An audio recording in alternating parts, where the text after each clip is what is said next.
Hi అండి, welcome to Shailu Vasu YouTube channel. ఏంటి శైలు ఈరోజు ఏం చెప్పాలనుకుంటున్నావు అనుకుంటున్నాను. ఏం లేదండి, ఒక చిన్న మాట చెప్తాను. మీకు ఒక చిన్న సలహా మాత్రమే. అది మీకు నచ్చితే పాటించండి, లేకపోతే వదిలేసేయండి. నాకు తెలిసినంత వరకు మనిషి అన్నాక చాలా కష్టాలు ఉంటాయండి. ప్రతి ఒక్క మనిషికి ఎన్నో బాధలు ఉంటాయి.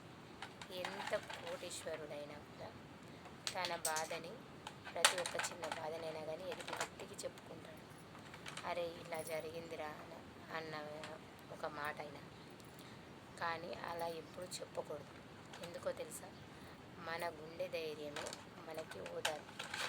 ఎదుటి వాళ్ళు మనకి ఏదో ఓదార్పుని ఇస్తారని మన బాధల్ని వాళ్ళకి చెప్పుకుంటే మన విలువ తగ్గిపోతుంది. దాన్ని వాళ్ళు అడ్వాంటేజ్గా తీసుకొని సమయం దొరికినప్పుడు మనల్ని చులకన చేస్తారు. అటువంటప్పుడు అలాంటి ఛాన్స్ మనం వాళ్ళకి ఎందుకు ఇవ్వాలి? మనకి ఓదార్పు కావాలనుకుంటే మనకి ఎంతో ధైర్యంగా ఉంటే అదే మనకి చాలా ఓదార్పు. ఎదుటి వాళ్ళకి చెప్పి మీ విలువ తగ్గించుకోకండి. ఎదుటి వాళ్ళ ముందు విలువ ఎప్పుడు తీసేసుకోకండి.